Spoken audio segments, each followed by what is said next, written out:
అందరికీ నమస్కారం. మళ్ళీ కొత్తగా మందిరాలు మసీదుల వివాదం రాజుకుంది. రామ జన్మభూమి వివాదం తర్వాత దేశంలో శాంతిని నెలకొల్పుతూ 1991లో పార్లమెంటు చేసినటువంటి ప్రార్థనా స్థలాల చట్టం 91 అమలులో ఉండగా స్థానికంగా ఉండేటువంటి అనేక కోర్టులు ఈ యొక్క మసీదులకు సంబంధించి త్రవ్వకాలు జరపాలని, సర్వే చేయాలని అనేక ఆదేశాలు ఇస్తున్న సందర్భంలో supreme court chief justice Sanjiv Khanna, justice Sanjay Kumar విశ్వనాథన్తో కూడినటువంటి త్రిసభ్య ధర్మాసనం డిసెంబర్ 12న ఉత్తర్వులు జారీ చేసింది. దీని ప్రకారంగా దేశంలో ఏ కోర్టు కూడా కొత్తగా మందిరం మసీదుల వివాదానికి సంబంధించి ఎటువంటి పిటిషన్లు స్వీకరించరాదు అని, ఆల్రెడీ స్వీకరించిన వాటికి సంబంధించి తుది ఉత్తర్వులు, మధ్యంతర ఉత్తర్వులు ఇవ్వకూడదు అని, అదేవిధంగా ఎక్కడా కూడా సర్వే చెయ్యమని ఆదేశాలు ఇవ్వకూడదు అని, ఇచ్చినటువంటి సర్వే రిపోర్టులను కూడా యథాతథంగా ఆపాలి అని చెప్పి దేశంలోని అన్ని కోర్టులకి కూడా ఉత్తర్వులు ఇవ్వడం జరిగింది. దేశంలో దాదాపు 60 నుంచి 70 కేసులు వివిధ కోర్టుల్లో పెండింగ్ లో ఉండగా ఒక్క సుప్రీం కోర్టులోనే దాదాపు 10 మసీదులకు సంబంధించి 18 పిటిషన్లు అక్కడ పెండింగ్ లో ఉన్నాయి. ఈ యొక్క మందిరం మసీదుల వివాదానికి సంబంధించి ప్రధానమైన 4 వివాదాలను ప్రస్తావిస్తాను.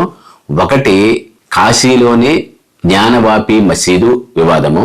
జ్ఞానవాపి ప్రదేశం కాశీలోని విశ్వనాథ ఆలయం ప్రక్కన ఉన్నది. 17వ శతాబ్దంలో ఔరంగజేబు విశ్వనాథ ఆలయాన్ని ధ్వంసం చేసి అక్కడ జ్ఞానవాపి మసీదుని కట్టారు అని హిందుత్వవాదులు ఆరోపిస్తున్నారు. జ్ఞానవాపి అంటే జ్ఞానపు కాలువ అని అర్థము. దీనికి సంబంధించి 2023లో supreme court archaeological survey of India ద్వారా త్రవ్వకాలు జరపడానికి అనుమతి ఇచ్చింది. అయితే మసీదుకి ఎటువంటి భంగం కలగకుండా ఈ త్రవ్వకాలు జరపాలి అని ఆదేశించింది. రెండవ వివాదం మధుర శ్రీకృష్ణ జన్మభూమి. షాహీ ఈద్గా మసీద్ ఉనికిపై వివాదం చెలరేగి ఆ స్థలాన్ని మధుర శ్రీకృష్ణ జన్మస్థాన బోర్డుకి అప్పజెప్పాలనేటువంటి వాదనపై కోర్టులో అనేక పిటిషన్లు పెండింగ్ లో ఉన్నాయి. మూడవది సంబల్ జామా మసీదు హరిహర దేవాలయం యొక్క వివాదము. ఈ సంబల్ మసీదు అనేది ఉత్తరప్రదేశ్ లోని సంబల్ నగరంలో ఉన్నటువంటి జామా మసీదు.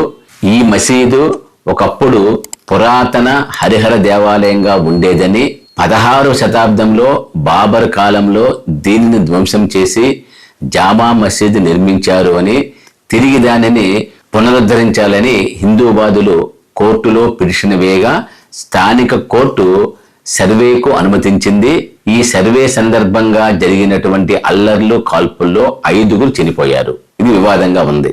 4వ వివాదము రాజస్థాన్లోని అజ్మీర్ దర్గా. రాజస్థాన్లోని అజ్మీర్ దర్గాలో సంకట్ మోచన మహాదేవ్ టెంపుల్ ఉండేది అని హిందూ సంఘం అజ్మీర్ కోర్టులో పిటిషన్ దాఖలు చేసింది. దీనిపై కోర్టు అన్ని పార్టీలకి, కేంద్ర ప్రభుత్వానికి నోటీసులు జారీ చేసింది. దీనిపైన తీవ్రంగా స్పందించినటువంటి ఆల్ ఇండియా ముస్లిం పర్సనల్ లా బోర్డు దేశంలో ఉన్నటువంటి మసీదులని మందిరాలుగా మార్చే కార్యక్రమానికి పూర్తి వ్యతిరేకంగా ఉన్నాము అని 1991 చట్టం ప్రకారంగా ఏ ఒక్క మందిరాన్ని మసీదుగా గాని, మసీదుని మందిరంగా కానీ మార్పు చేయడానికి వీలు లేదు కాబట్టి అన్నింటినీ నియంత్రించాలని కోరటం జరిగింది. ఈ విధంగా సుప్రీం కోర్టులోనే 10 మసీదులకు సంబంధించి 18 పిటిషన్లు, దేశంలో 60 నుంచి 70 పిటిషన్లు పెండింగ్ లో ఉన్నాయి. ఈ మొత్తం వివాదానికి సంబంధించి నా యొక్క అభిప్రాయం ఏంటంటే, భారతదేశం భిన్నత్వంలో ఏకత్వం కలిగిన దేశం, పరమత సహనంలో, విలువలలో ప్రపంచానికే ఆదర్శంగా ఉన్నటువంటి దేశం కనుక ఆ విలువలనే కాపాడుతూ ప్రజలు, ప్రభుత్వాలు, అన్ని పక్షాలు వ్యవహరించాలి. గత 2000 సంవత్సరాలలో భారతదేశంపై అనేక మంది అనేక రకాలుగా దాడి చేసి భారతీయ సంస్కృతిని, సంపదని కొల్లగొట్టిన మాట వాస్తవము. ఆ సందర్భంలో కొన్ని పరిస్థితుల వలన కొన్ని రూపాంతరం చెందవచ్చు. తవ్వుకుంటూ పోతే దీనికి అంతే ఉండదు. ఎక్కడో ఒక చోట ఫుల్ స్టాప్ పెట్టాల్సిన అవసరం ఉంది. అందువల్లనే 1991 చట్టం ద్వారా యథాతథ స్థితిని, అంటే 1947 ఆగస్టు 15 రోజున ఏదైతే స్థితి ఉందో ఆ స్థితిని కొనసాగించాలనేటువంటి చట్టాన్ని తీసుకువచ్చింది. అయినప్పటికీ కూడా దానిని రద్దు చేయాలని హిందూ సంఘాలు, కొనసాగించాలని ముస్లిం సంఘాలు కోరుతున్న వలన ఇది సుప్రీం కోర్టు కీలకంగా వ్యవహరించే అవకాశం లేదు. చట్టం చేయవలసింది పార్లమెంటు, కేంద్ర ప్రభుత్వం. దాన్ని అమలు చేయవలసింది కార్యనిర్వాహక వర్గము, బ్యూరోక్రసీ. చేసిన చట్టంలో ఏదైనా రాజ్యాంగ మౌలిక స్వరూపానికి భిన్నంగా ఉంటే రద్దు చేయటం కానీ సూచనలు చేయటం కానీ మాత్రమే సుప్రీంకోర్టు చేయగలుగుతుంది. కనుక ఈ విషయంలో ఎన్డీఏ పక్షం అన్ని రాజకీయ పక్షాలను, ముఖ్యంగా ముస్లిం హిందూ పక్షాలని కూర్చోబెట్టి ఒక సత్వర పరిష్కారాన్ని తీసుకుని రావాలి. లేని పక్షంలో ఈ యొక్క వైషమ్యాలు పెరిగి భారతదేశంలో మళ్ళీ మత విద్వేషాలు పెచ్చరిల్లే అవకాశం ఉంది. ఒక పరిష్కారాన్ని తీసుకొచ్చే విధంగా అన్ని పక్షాలు కూర్చుని మాట్లాడుకోవడం చేయాలి.